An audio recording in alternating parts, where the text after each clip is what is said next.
Shalom, queridos. Deus abençoe a todos. Nós sempre estamos vencedores. A vitória é nossa. Somos mais que vencedores em Cristo Jesus. E eu sei que nós estamos sendo ouvidos pelo nosso Deus. Ele ouve quando nós clamamos. Portanto, é só descansar. Não está clamando a Deus? Não está acreditando que Ele ouve o seu clamor? Então descanse. Bem, eu quero falar para vocês que, devido à dificuldade de alguns discípulos desse Ministério Apostólico Internacional de Jerusalém, tem muitos discípulos que não têm Facebook, que não têm Instagram e muito menos YouTube. Então, para esses discípulos, estou aqui para fazer esse vídeo, porque pelo menos vou alcançar um pouco mais de discípulos que pelo menos têm o YouTube. Esses que têm o YouTube estão tendo essa oportunidade agora de ouvir uma palavra de edificação, de exortação e de consolo para esses dias diferentes que nós estamos passando.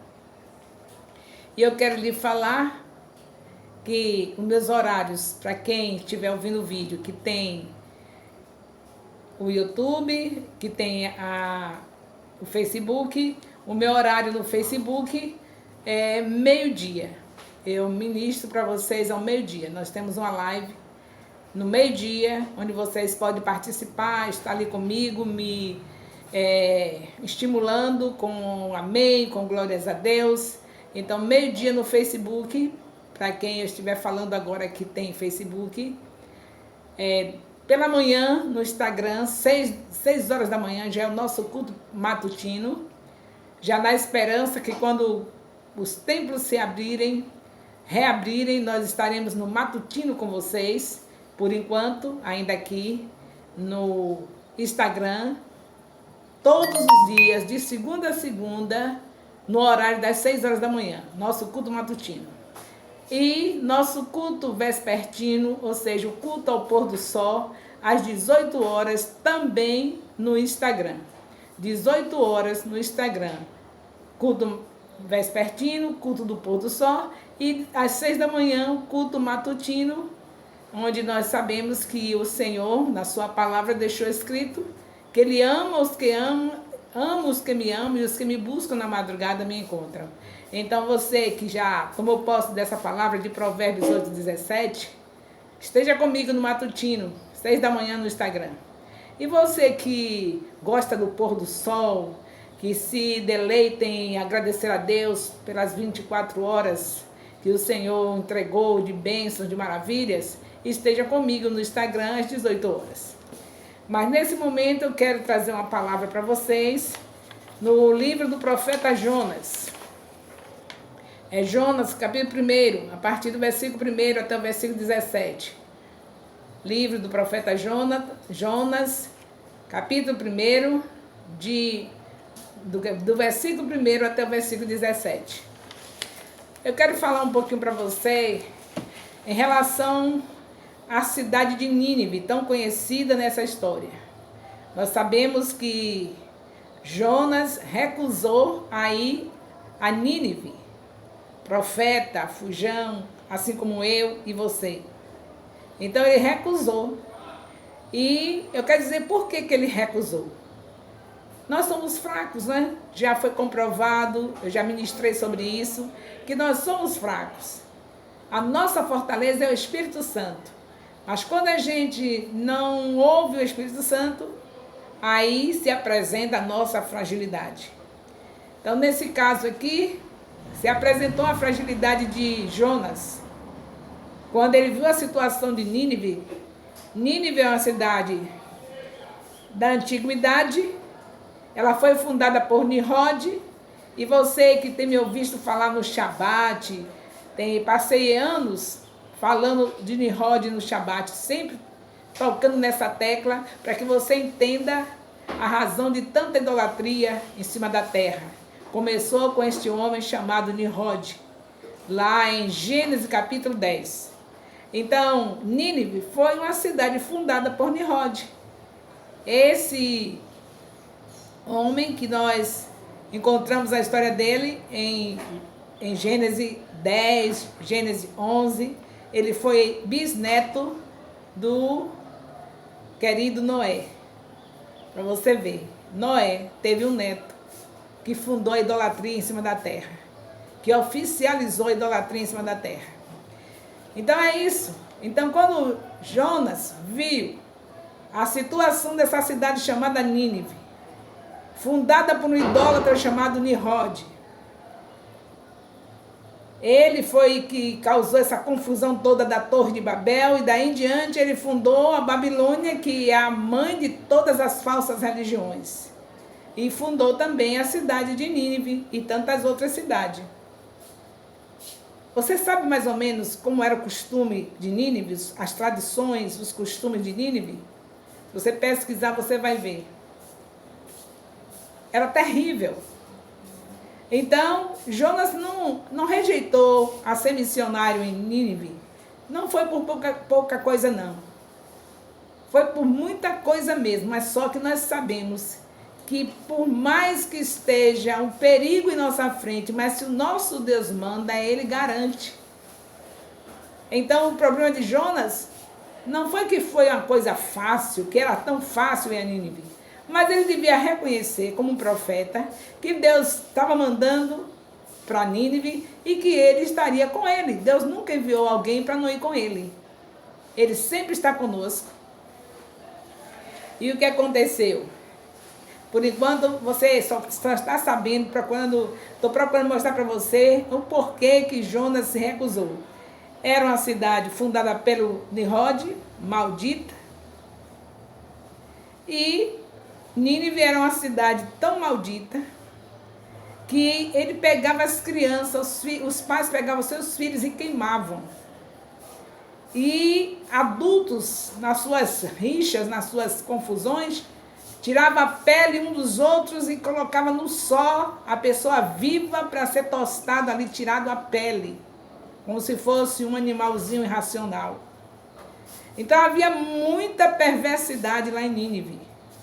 E como é que um profeta vai se sentir confortável e ir para um lugar onde a vontade que a gente tem de deixar ir para o inferno?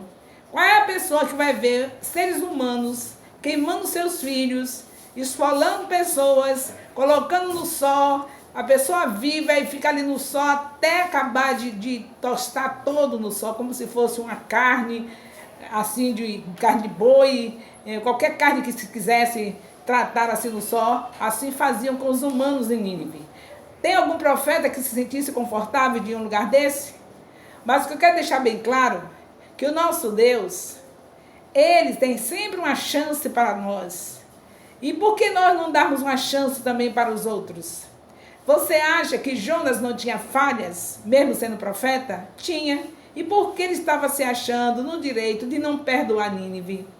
Se o nosso Deus requer de nós a liberação de perdão para as pessoas, para poderem liberar o perdão para nós. Nós sabemos que Jesus deixou escrito que se nós não perdoarmos uns aos outros, não seremos perdoados. Está escrito em Mateus capítulo 6, a partir do versículo 6. Então, com toda essa tragédia lá em Nínive, com todas as perversidades, mas pelo fato do profeta ser enviado por Deus, o Todo-Poderoso, ele tem que confiar, tem que liberar perdão e tem que ir. Se Deus, que é santo, estava disponível para perdoar Nínive, como é que o profeta não vai estar disponível?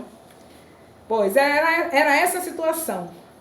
Nínive também, estou dando algumas informações. As ruas de Nínive eram ruas de largura de 20 milhas, de comprimento de 20 milhas. Suas paredes eram de 100 pés de altura.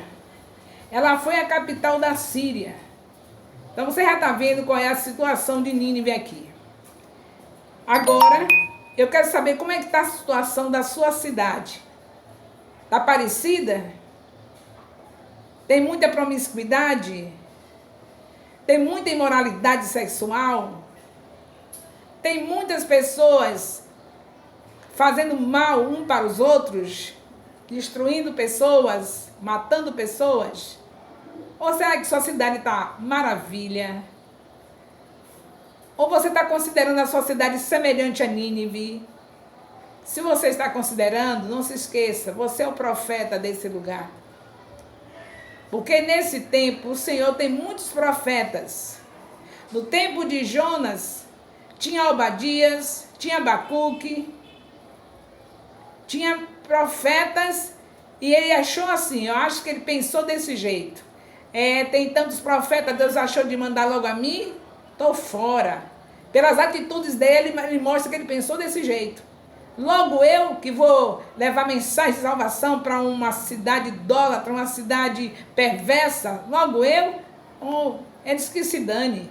Se Obadia quiser ir, que vá. Meu Deus, se Abacu quiser ir, que vá. Foi isso que ele pensou, certamente, pela atitude que ele teve.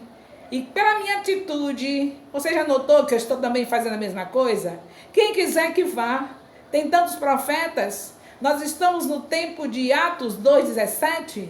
O Senhor falou que tem profetas e profetisas nessa terra. Então sou eu que vou naquele bairro marginalizado? Eu nessa idade de 72 anos? Não, não sou eu não. O Senhor que mande outro. Eu quero dizer para você que nesse tempo, o mandato, a ordem já foi dada por Jesus lá em Mateus 28, de 19 a 20, a ordem já foi dada. Não tem que você esperar a profetisa que está do lado direito, a profetisa que está do lado esquerdo ir no seu lugar. Todos nós recebemos a missão de ir e fazer discípulos. Ide e fazer discípulos. E com certeza o nosso Deus não tem acepção de pessoas. Não quer dizer que esses discípulos são somente as pessoas da sua rua, que são somente as pessoas do seu bairro. Não, esses discípulos são todas as pessoas que estão perdidas, presas na mão de Satanás. E você deve saber muito bem que primeiro é a sua casa, segundo a sua vizinhança, a sua parentela, a sua vizinhança, mas que os marginalizados que estão distantes de você também estão na lista. Você já conseguiu ganhar a sua rua? Se não conseguiu, apresse os passos, porque já estamos atrasados. Não se esqueça que está escrito em Provérbios 27, versículo 10, que um vizinho perto é melhor do que um parente longe. Deus tem simpatia com os nossos vizinhos. Ele destaca os vizinhos. Então, não se acomode e diga assim, eu nem evangelizei a minha rua, quanto mais para ir mais adiante. Pois apresse os passos, porque Deus sonda os corações. Se você apresentar essa desculpa que ainda não evangelizou seu vizinho, por isso que você não vai mais adiante, Deus sabe muito bem por que você não evangelizou ainda a sua vizinhança. Com certeza Ele sabe a razão. Com certeza Ele tem te visto em frente do televisor, de não sei quantas polegadas, somente recebendo, na frente dos cantores gospels, na frente dos pregadores gospels, e só recebendo como um mar morto, e se achando o direito de continuar só recebendo, sem sair das quatro paredes desse conforto, dessa zona de conforto, para levar a palavra aos que estão perdidos, que estão cativos na mão do diabo. Então não censure Jonas, não. Quantas vezes você tem julgado Jonas quando lê o livro dele, se é que você lê? Você não tem julgado? Que coisa, se negou ao mandado de Deus. E você? Já evangelizou sua vizinhança? Já evangelizou seu bairro? Já chegou em todas as ruas da sua cidade?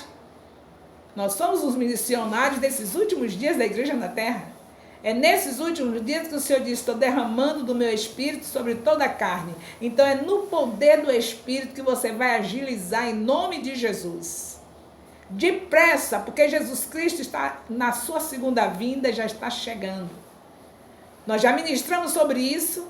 Se você ainda não viu esse vídeo, por favor, vá no YouTube, procure ver. Vá ouvindo meus vídeos desses 10 dias passados e você vai encontrar esse vídeo falando da volta do Senhor Jesus. Então você vai ficar com os olhos bem abertos e entender que não dá para perder tempo mais. Não dá para você ficar saindo do culto e se enchendo de acarajé, se enchendo de pizza, em vez de dormir, para se preparar para na madrugada buscar poder de Deus, e depois de receber o poder de Deus, durante o dia ir buscar as almas que estão perdidas. É isso que Deus está mandando, é isso que Deus está falando. Antes de entrar na fraqueza de Jonas, antes de falar dele, eu estou falando da minha situação e da sua. Porque é muito fácil julgar Jonas, porque era difícil, a cidade era perversa, mas não se esqueça, a sua talvez seja menos do que Nínive, e você ainda não foi.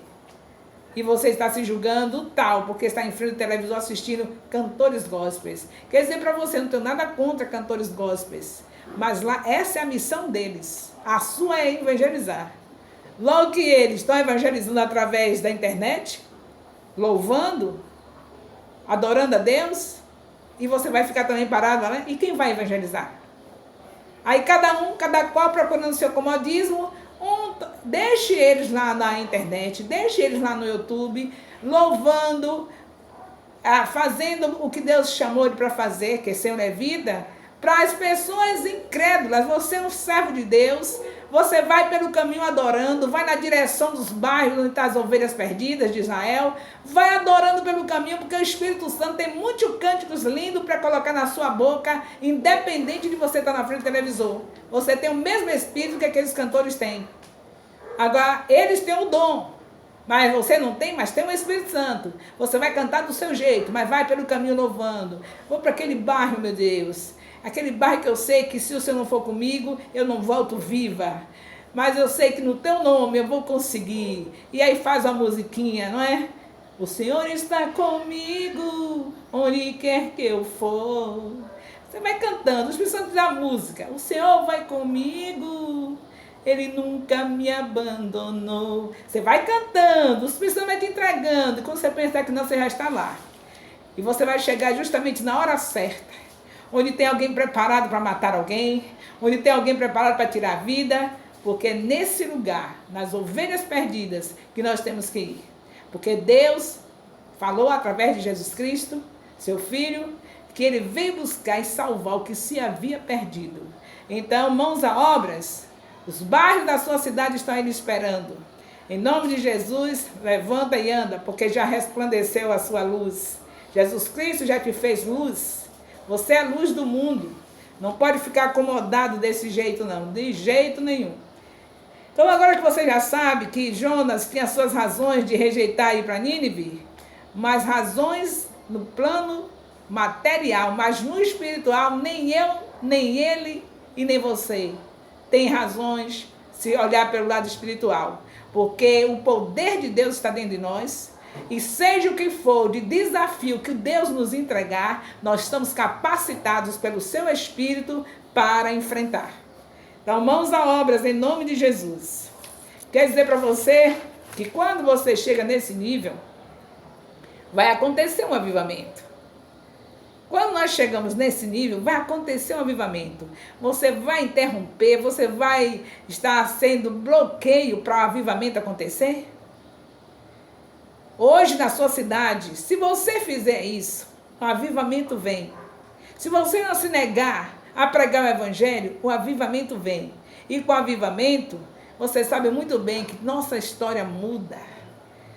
Tudo muda quando há um avivamento. Quando o fogo de Deus opera, quando o fogo de Deus cai, é algo tremendo, é incomparável. Veja o que aconteceu na vida de Pedro. Você vai para Atos, você vai ver que Pedro, numa só pregação, 3.000 almas. O que foi isso? Avivamento. Agora nós precisamos pedir avivamento. Todos os avivamentos acontecidos na terra é porque pediram a Deus.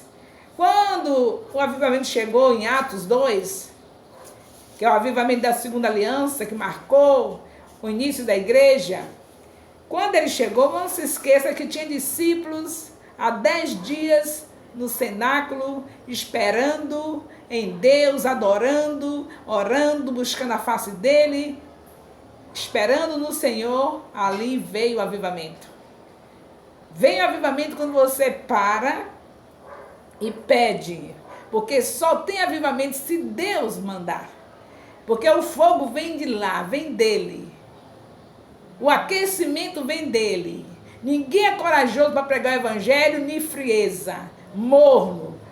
Tem que ser aquecido pelo poder de Deus. Ninguém pode conseguir fazer essa obra que Jonas fez, profeta Jonas, apesar dele ter fugido, mas depois ele sentiu o fogo de Deus dentro do ventre do grande peixe, não foi? Ali eu tenho certeza que ele ficou incendiado com a presença. Quando ele se viu vivo dentro do ventre daquele grande peixe, ele reconheceu que só o Senhor é Deus. Com certeza glorificou, com certeza exaltou o nome do Senhor, e o avivamento veio nele, o fogo desceu sobre ele e ele foi cair no lugar certo. Você vai esperar que tenha um grande peixe para te pegar, para você sentir a presença de Deus, você desejar o avivamento? Ou você vai por sua livre e espontânea vontade? Então peça a ele para te avivar. Não precisa cair no ventre de um grande peixe. Onde você estiver, vá pedindo: Senhor, manda o avivamento. Aviva-me, Senhor. Entra no lugar secreto, diga: aviva-me, Senhor. Derrama do teu poder, derrama do teu fogo sobre a minha vida. Não fique muito preocupado com os outros, não. Se começar em você, o que tiver junto de você vai ser incendiado. Deixa começar em você, peça para você, porque você pode pedir para o outro não está interessado. Peça para você, e quando você estiver totalmente tomado pelo fogo de Deus, encosta em outra pessoa e põe a mão sobre ela e diz: receba também deste fogo santo do Senhor. O Senhor está mandando um avivamento, eu já pedi, e você também receba em nome de Jesus. Vá contaminando todos com avivamento. Tenha sede de avivamento. Queira o avivamento, porque nós sabemos que essa é a vontade de Deus, que a gente deseja o avivamento. Se não fosse assim, ele não deixava escrito em Efésios 5,18, enchei-vos do Espírito Santo. Está cheio do Espírito Santo, já é sinal de avivamento. Não pode haver avivamento sem as pessoas estarem cheias do Espírito Santo. Você veja em Atos, capítulo 2. O avivamento começou, foi porque eles estavam ali na obediência, aguardando em Jerusalém até que do alto descesse o poder de Deus. Eles confiaram, eles acreditaram, e o poder de Deus desceu, e eles foram avivados, e línguas que nem de fogo caíam sobre a cabeça deles, repartidas, e aí daí em diante ninguém segurou mais. Foi avivamento. Louvado seja Deus. Confie no Senhor, peça o avivamento. É a solução para esses dias. Porque virão coisas terríveis sobre nossas vidas. O planeta está sendo aquecido. E se nós formos olhar em 2 Pedro, capítulo 3, nós vemos qual é o final dessa terra. Dá uma olhadinha em 2 Pedro, capítulo 3. 2 Pedro, capítulo 3. Pode ler que você vai ver o final dessa terra. Mas é tudo para a glória de Deus. Você que é um filho de Deus, que está pedindo avivamento, está fazendo a melhor coisa da sua vida, porque aquele fogo que vem não vai te incomodar. Porque o fogo do Espírito nos dá condição para enfrentar água ou fogo. Se passarmos pelo fogo, não nos queimaremos. Se passarmos pelas águas, não nos afogaremos. Com o fogo do Espírito, com o avivamento, você não vai temer a nada. Você vai se alegrar com tudo. Porque aquele que está em você, que vem com a sua plenitude, te prepara para qualquer situação. Ele veio para isso. Então não menospreze o avivamento. Queira ser avivado. Se humilhe diante do Senhor. Porque o pior pecado, a pior coisa da vida é o pecado. Ele endurece o nosso coração. O pecado endurece o coração. Deixa esse pecado do lado. Do lado não, bem longe de você. O Senhor te purifica. Só é você pedir também. Avivamento com pecado não combina. Então pede avivamento. Coloca os pecados que estão na tua vida diante do Senhor, confessando os pecados. Porque nem eu nem você somos capazes de dizer que diante de um Deus santo, santo, não tenha nada para ser perdoado. A gente tem muito que pedir perdão. Principalmente pelo nosso egoísmo, pelo nossa idolatria, coração idólatra que nós temos. Você já notou como o seu coração é idólatra? Você viu qual é a gramática que ele usa? Não usa a gramática de Deus, não. Usa a gramática materialista. É somente eu. E na gramática do Senhor Deus, não é eu. Pronomes pessoais não começa por eu, tu, ele. Ao contrário, na gramática de Deus começa ele, o Todo-Poderoso. Depois vem você, que é o meu próximo. E por último, eu. Então vamos pedir perdão logo ao Senhor por isso? Porque eu, não sei se você também está recebendo, porque eu tenho sido isso. Egoísta, idólatra, coração enganoso, a palavra diz que é, e eu sei que tenho mesmo coração enganoso, sei que tenho idolatria e eu tenho que me ver livre da idolatria, porque o meu coração tem idolatrado o meu próprio eu.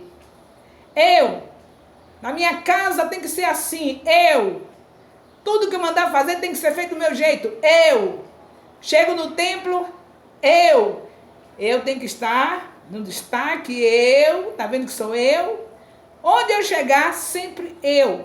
E vamos, em nome de Jesus, abandonar esse pecado terrível. Você está aí preocupado com alguém que está com o pecado do adultério, com o pecado da prostituição, com o pecado do roubo, com o pecado da mentira. Tire a trave do seu olho. Examine a si mesmo, que o avivamento chegou. Eu estou pedindo, você está pedindo, eu já reconheço que o avivamento já chegou, porque o Senhor ouve quando a gente clama. Se você já está pedindo, eu também já estou. Então já se prepare que o avivamento já chegou. Agora ele chegou e já iluminou nossos olhos. Eu, mesmo sendo essa mulher tão conhecida como uma mulher de oração, oh meu Deus, só Deus sabe como está o coraçãozinho, não é? Enganoso, Deus não mente. O profeta Jeremias diz que nossos corações são enganosos. Por quê? Porque são idólatras nossos corações. O seu, o meu, o nosso. Eu quero ver se você me apresenta outra coisa que não seja isso. Está numa fila? Eu.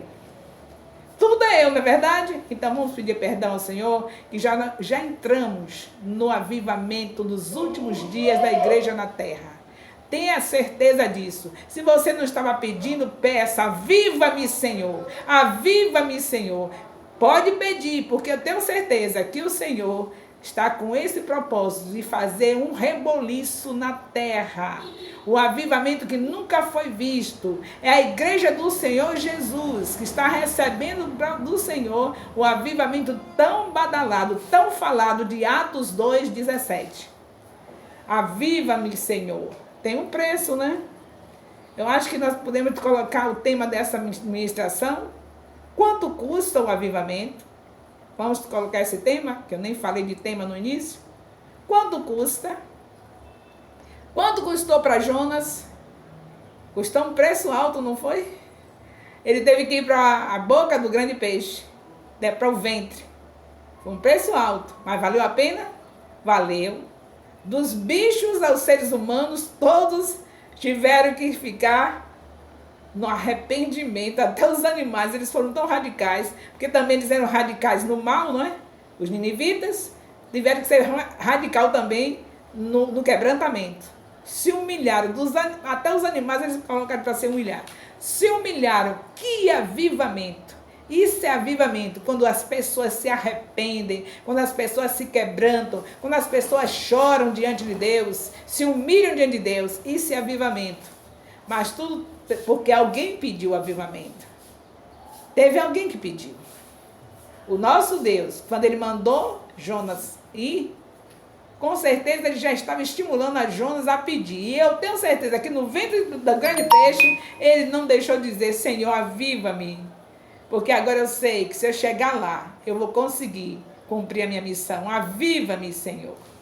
Eu estou dizendo, a Bíblia não registra que Jonas falou isso no ventre. Não vá dizer isso, não. Eu estou dizendo que eu deduzo que Jonas, quando viu a circunstância que Deus criou na vida dele, ele deve ter visto que só tinha um recurso: ficar avivado. Tomar posse da presença do Deus de fogo, porque ele nunca negou fogo, desde o início que nosso Deus é Deus de fogo. Então, em nome de Jesus, tome posse desse avivamento, porque vai haver algo muito grande, já começou. Deus fazendo algo grande nessa terra.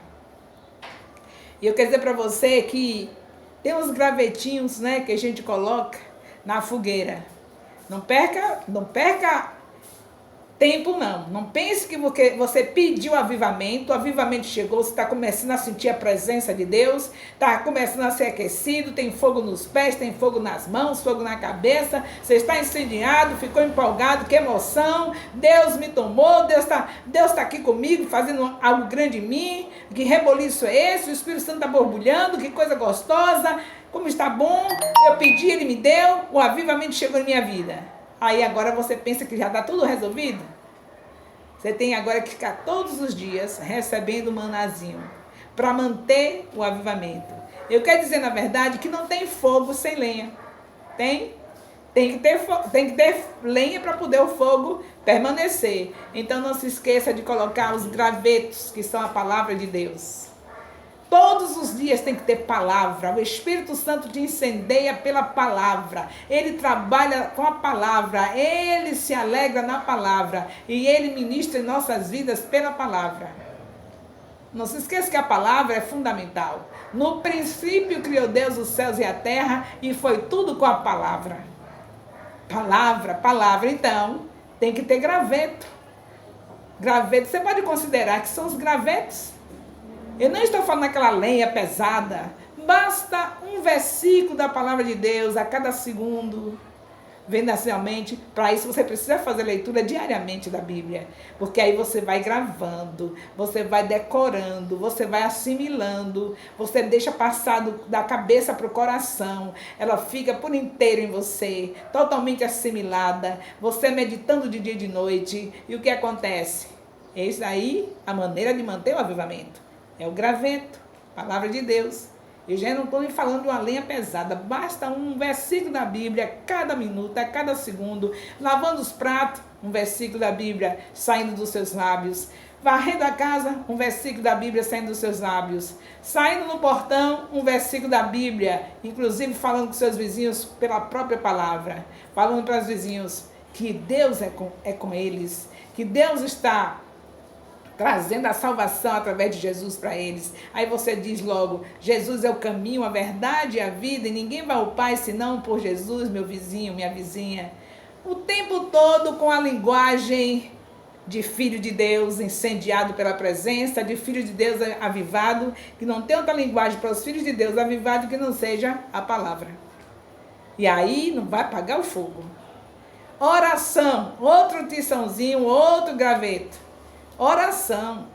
A palavra diz em 1 Tessalonicenses, Paulo falando, que é para orar sem cessar. Então, porque é tão ligado isso, né? Se você está deixando os gravetinhos, que chama a palavra de Deus, a cada momento, o fogo não apaga.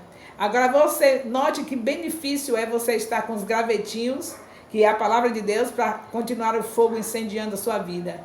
O avivamento te tomando. A importância, porque também quando você vai orar, como é que você vai orar sem ter conhecimento da palavra? Então esses gravetos são importantíssimos para o avivamento. Você tem que ter uma vida de oração no avivamento. Então por conta disso, a palavra já vai te dar esse respaldo para você estar falando com Deus, com a sua própria palavra, e jamais ele vai rejeitar a sua oração, porque ele só tem compromisso com a palavra dele. Então tem alguém doente, você no pleno avivamento, você vai orar.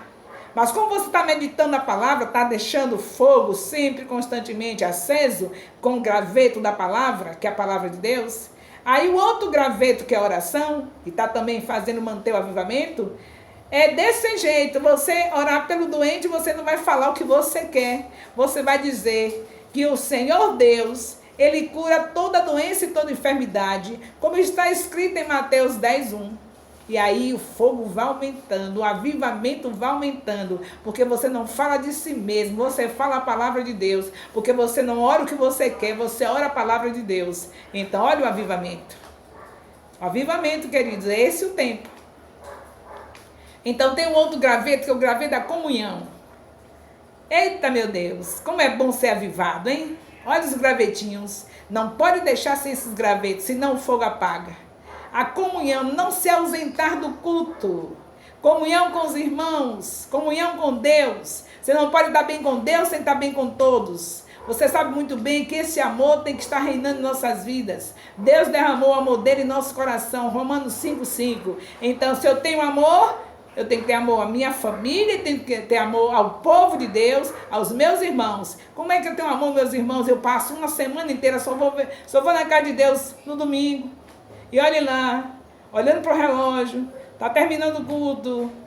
Isso é no passado, onde você está avivado. Você pediu, aviva-me, Senhor. Já colocou tensão, ou seja, o gravetinho da palavra. Já colocou o graveto da oração. Agora o graveto da comunhão com os irmãos e com Deus. Então está no templo adorando a Deus juntamente com seus irmãos em todos os cultos que houver na sua denominação. Não tem que esquecer, o culto hoje esqueci do culto do Shabat. Todos os cultos têm um maná, todos os cultos têm algo que Deus tem para te entregar. Deus não vai deixar você chegar na casa dele para voltar do mesmo jeito que você entrou. Então tem que confiar, e principalmente porque Deus mesmo falou, através do escritor da carta aos Hebreus, que não é para se apartar da congregação. Hebreus 10:25. Então, 3 gravetos: palavra, oração e não perder culto. Depois eu digo para vocês quais são os outros gravetos que tem para manter esse avivamento. Você já começou no avivamento, você já deu o primeiro passo, que é pedir ao Senhor, aviva-me, Senhor. E agora, não se esqueça, Ele vai te mostrar os gravetos que você tem que colocar, já está te mostrando, para que mantenha o fogo. Ele manda o avivamento dos céus, mas tem a sua parte a fazer. O avivamento vem dos céus, o poder vem dos céus, que é o Espírito de Deus sobre nós, tomando nossas vidas, vindo com a sua plenitude, mas tem os gravetos para manter o fogo aceso, não é para deixar apagar. Palavra de Deus, oração, comunhão, não faltar ao templo, não faltar aos cultos. E ainda acrescentar mais, não somente os cultos que já existem, Shabat, linha de frente, fruto fiel, quinta-feira, domingo, ainda acrescentar os cultos matutinos, queridos. Isso é avivamento. Muito importante estar nos cultos matutinos, 6 da manhã. Muito importante ter cultos no pôr do sol, às 18 horas. Muito importante ter culto ao meio-dia. E assim a casa de Deus iluminada 24 horas por dia, porque as lâmpadas que acendem, que trazem a luz no templo, somos nós. Nós não estamos naquele passado que se colocava velinha no templo, não. As velas somos nós. Jesus Cristo veio e fez de mim e você luz do mundo. Então o templo tem que estar com lâmpada acesa 24 horas por dia. O Senhor já falava desde o Antigo Testamento, só que no Antigo Testamento eram as lamparinas materiais, e agora não são as lamparinas espirituais. É o Espírito Santo em nossas vidas nos incendiando, e nós entramos na igreja, no templo, e ali somos as tochas do Senhor iluminando a sua casa. Então, queridos, já imaginou como vai ser lindo, como já está sendo lindo esse avivamento? Custa um preço alto, não é? Mas Jesus Cristo já pagou o preço por nós. Ele já nos capacitou. Quanto custa o avivamento? Custa o sangue do Senhor Jesus. Porque se Ele não tivesse derramado o seu sangue na cruz do Calvário, nós não tínhamos o direito de ter o Espírito Santo e jamais poderíamos estar incendiados com a sua presença. Avivamento tem um preço, o sangue do Cordeiro Jesus Cristo. É por conta dele que o seu fogo desce, que o seu poder desce, que o seu Espírito Santo está dentro de nós. Beijo no coração. Amo vocês.